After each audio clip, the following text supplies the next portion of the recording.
What's going on, everyone? My name is Spidey and I'm an award-winning mentalist and social psychology lecturer, which means I make a living reading people. And in this video, I'm going to give you 5 really effective ways that are going to help you figure out when someone's trying to lie to you. The problem is you were telling a lie. Now, before we get started, I want to show you a video of someone who is lying through their teeth. This is a woman at a pawn shop trying to return a power tool. And I want you to notice how obvious it is that she's being deceptive right off the get-go. Hopefully by the end of this video, the reasons will be a lot more clear. Take a look. This is brand new in the box and I didn't know if it was, Okay. yeah, you could take this off and then you can see, I didn't even want to take it out of the inside box. So if you I see, there's a box and a box. in a box, so I didn't mess with it any further. So if you want, Alright, I'll flip it around, we'll check it out. Okay. And my intention would be to come back and buy it back from you. Okay, well, it's open Oh, on this side. I see. I didn't see that because I didn't open it. I didn't want to mess with it. Let's see. And we got newspaper. What the heck? If I would have saved myself a trip had I taken it. I thought it was totally sealed, Yeah. so I didn't want to unseal it. Oh, wow, okay. How uncomfortable is that? I'm like embarrassed for her, and I hope you guys enjoyed that despite how cringe it is, and we're gonna circle right back to it, but I wanna start by telling you guys the biggest myth in all of lie detection, and it's this. A lot of people out there believe that there are universal symptoms that everybody exhibits when they're lying. This is true about emotions, certain emotions, but it is not true about lies. For example, if somebody has a clenched jaw and their eyebrows are going downwards, anyone who's doing that on this planet means that they're angry about something. There isn't a single thing like that about lying. You know, people think that if somebody closes their eyes, or if they look away or cover their mouth, or if they cross their arms, or if they shift their body, this means that they're lying. There's no such symptom. All those things could mean they're lying, but it could also mean a number of other things. Here's a pretty good comparison for perspective. Saying that somebody is for sure lying because you observed 1 or 2 symptoms is the exact same thing as thinking somebody has a cold because you observed 1 or 2 signs. For example, if somebody sneezes and you go, that guy for sure has a cold. It doesn't mean that. You could sneeze for a lot of reasons. Or if somebody's congested, or if somebody has a sore throat. All these things alone don't mean at all that someone has a cold, but if a lot of these things are present at the same time, then they probably might have a cold. It could still be something else, but your probability is a lot better. So if it's not something you can know for sure, how are there experts on lie detection out there at the highest levels of the CIA conducting interrogations and who have turned lie detection into a science? Well, there are 2 ways to get the truth out of someone. The first one is called clusters. Basically what that means is at key moments you observe and see how many of the signs of deception they display. Again, this will never tell you for sure that they're lying, but it will indicate a high probability of deception. The second way is persuasion methods to get the truth out of someone. That way they're not lying to you. You're getting them to tell you the truth. And in this video, I'm going to give you a variety of both of those techniques. We're going to talk about a couple of signs to look for in the cluster, and then I'm going to give you guys a really, really good way to get the truth out of someone. Here we go with sign of deception number 1. Giving an overly specific answer with a lot of details, especially when you're asked a very simple question. The reason people do this is because they tend to believe that by cooperating and giving you all the details that they're coming off as more honest. It also fills awkward silences. So they'll go into details that don't really matter. I'm going to show you guys a clip of a guy that I think is going to become a star on my channel because he is like the textbook definition of a liar. I think every symptom of a lie I've ever studied is displayed in this video. It's from the show Cops. His name is Faizel. He's pulled over, and I want to show you an example of being over specific. Take a look. Is he staying at the hotel here? No, he came to meet someone over here, so I'm just here to pick up my wallet because I forgot my wallet in his car. So that was our boy Faizel, and as I said, he's gonna be back on the channel a lot because this guy's like a mess of signs of deception. They're everywhere.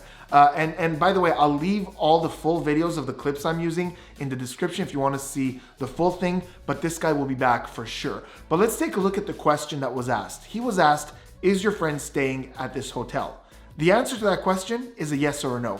Anybody who has nothing to hide would either answer yes or no to that. But he goes into this depth of answer about how, you know, what the guy's doing here, and then how he lost his wallet, and that's why he's here, and all these things that weren't asked. But he believes that by giving all this information, he's coming off as open and honest. Speaking of my friend Faizel, here's another part of the video where I don't even know what was going on through his head, but he's asked about a text message on his phone that they took from him, and he says this. Okay, Raj is not Susan, right? Susan? No. Who's Susan? Susan, you know what? I have no clue. But you sent a message several hours ago saying you have and baby and we can party a little. Baby and party a little? Yeah, this is your outbox here? I'm sorry, that wasn't Sorry? mine. That wasn't mine. You didn't send this text That message. wasn't mine. No. Who is this message by? So in that short little answer, our buddy Faizel gave us two other signs of deception, and they're kind of related. So the second sign we're talking about today is called non-answer statements. This is anything along the lines of, here's the thing, I'm glad you asked that. You know, and in his case, he said something like, you know what? I don't know.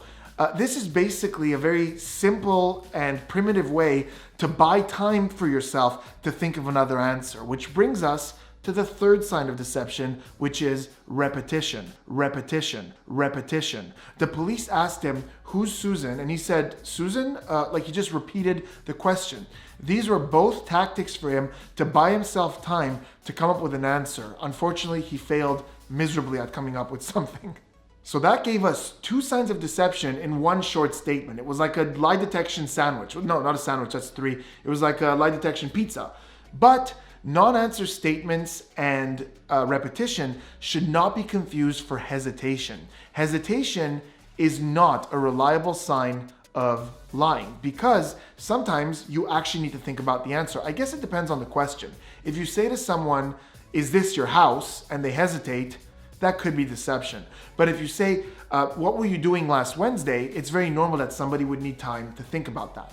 Okay, now we need to step away from Faizel for a sec, because I feel like I can make a 6-hour video about just him. So I'm going to give you guys the fourth sign of deception, and then a really amazing way to get someone to tell you the truth. But before I do me a huge favor, guys. Hit that subscribe button, turn those notifications on for more amazing mentalism and practical psychology content, and more Faizel. Also, if you're digging this kind of content, I have a series of videos on my channel where I react to scenes from the hit TV show, The Mentalist. And whether you watch the show or not, you should probably check those videos out, because I give a ton of really great tips on practical psychology, persuasion, lie detection, and if you're liking this stuff, you're for sure gonna like that as well. The fourth sign of lie detection, and this is one that I personally believe in my experience holds more weight than a lot of the other ones. In other words, if I see just this with maybe one other sign, I'm going to be pretty sure the person's lying. And it's when somebody gets extremely defensive or aggressive towards the person asking the question, especially when the question was not an accusation. So a really good rule in general when you're trying to get the truth out of someone is never accuse, always allude. So I'm going to give you guys right now 6 magic words that will allow you to detect lies a lot more effectively. Those 6 magical words are, do you know anything about that? Now think about those words. Depending on your mindset, those can mean 2 very different things. Let's say you and I work together and there was some cash missing from the cash register at our workplace. If I come to you and I say, hey, did you hear that there was some cash missing from the cash register? Do you know anything about that?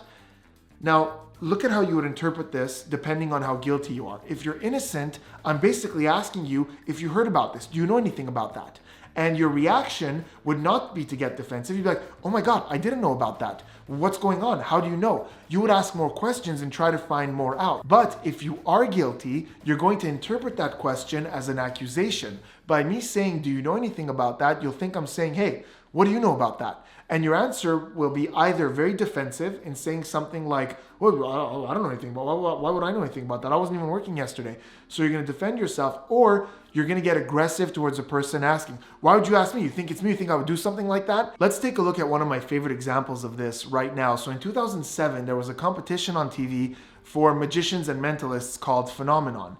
And the judges were Criss Angel and Uri Geller, 2 very accomplished entertainers.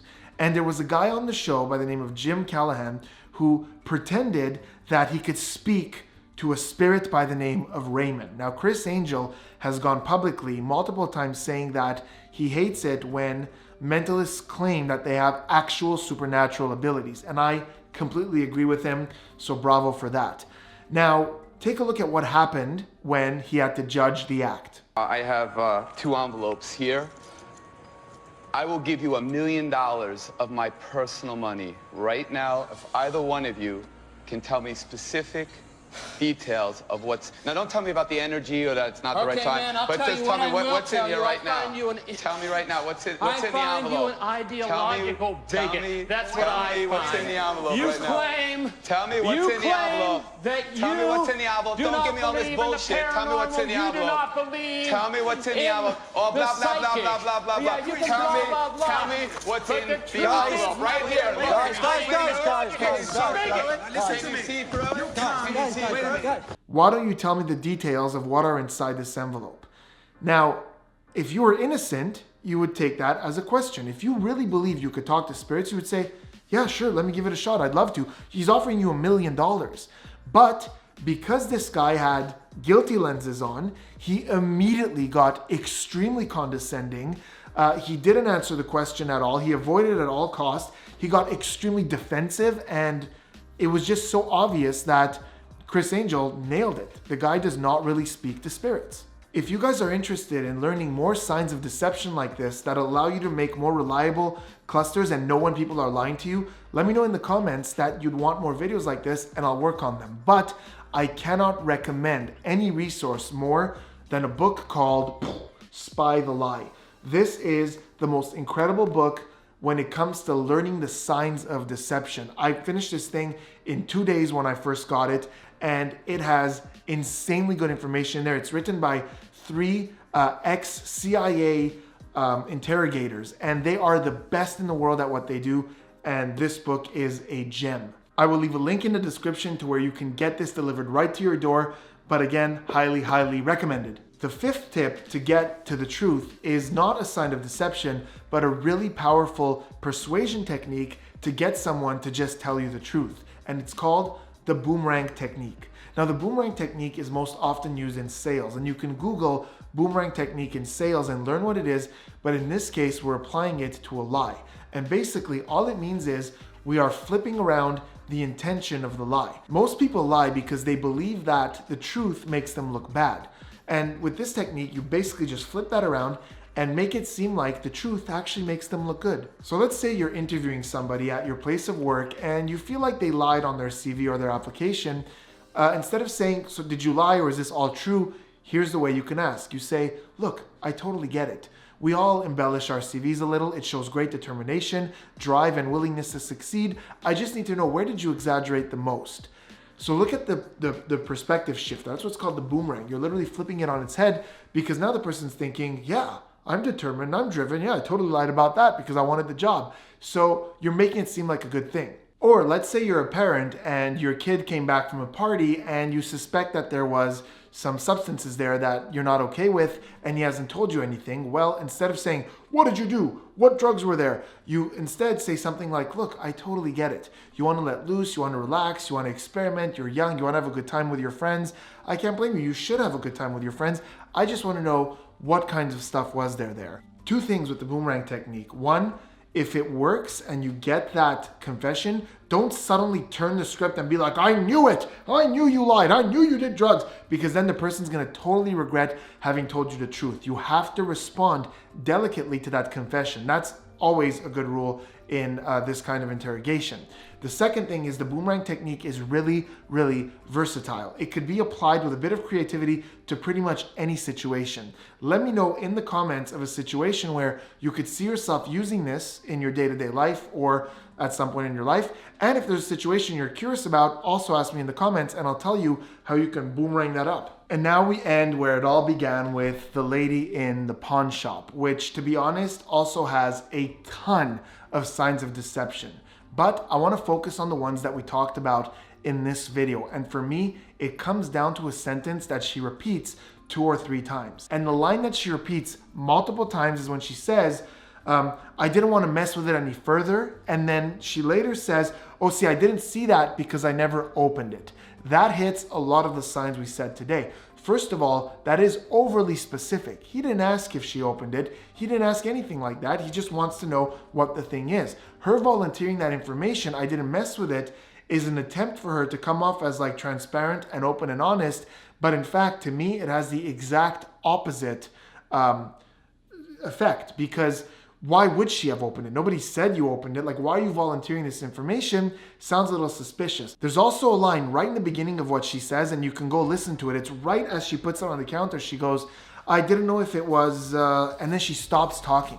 It's like her mind is telling her to be overly specific, but she realized with that sentence, there's no logical end to that sentence. I didn't know if it was what? What are you going to say? Like, there's no logical end. So she's almost struggling to be overly specific, but can't. The other sign we covered today is that after he opens it and sees the newspaper, her reaction is like, oh, well, I wouldn't have brought it if I had known. I thought it was completely sealed, which is extremely defensive, especially in a case where, think about it. If you were there and you opened the box and you're expecting a power tool and it's newspaper, your reaction would be like, what? Like, you'd be so confused and like, what is happening? I don't even understand. I wonder where it is. I'm so sorry. You would apologize. You would say, oh, this is so embarrassing. You must think I'm, but she just got immediately defensive about it. Like, oh, I wouldn't have brought it if I knew. And sort of like assuming that it's an accusation. And that already started before he even opened the box. She was already defensive before he even opened the box. Even her body language was like this, like ready to like stop him from opening it. Notice that. But there are a lot more signs. So let me know in the comments, what other signs did you spot? And I'm pretty sure I'll bring her back at some point to talk about it. But I'd love to hear from you as to whether there are signs that you saw that would allow you to know, yeah, she's lying about something. Thanks for watching, guys. Hope you enjoyed this. Let me know in the comments what you thought of this content. And I will see you guys very soon.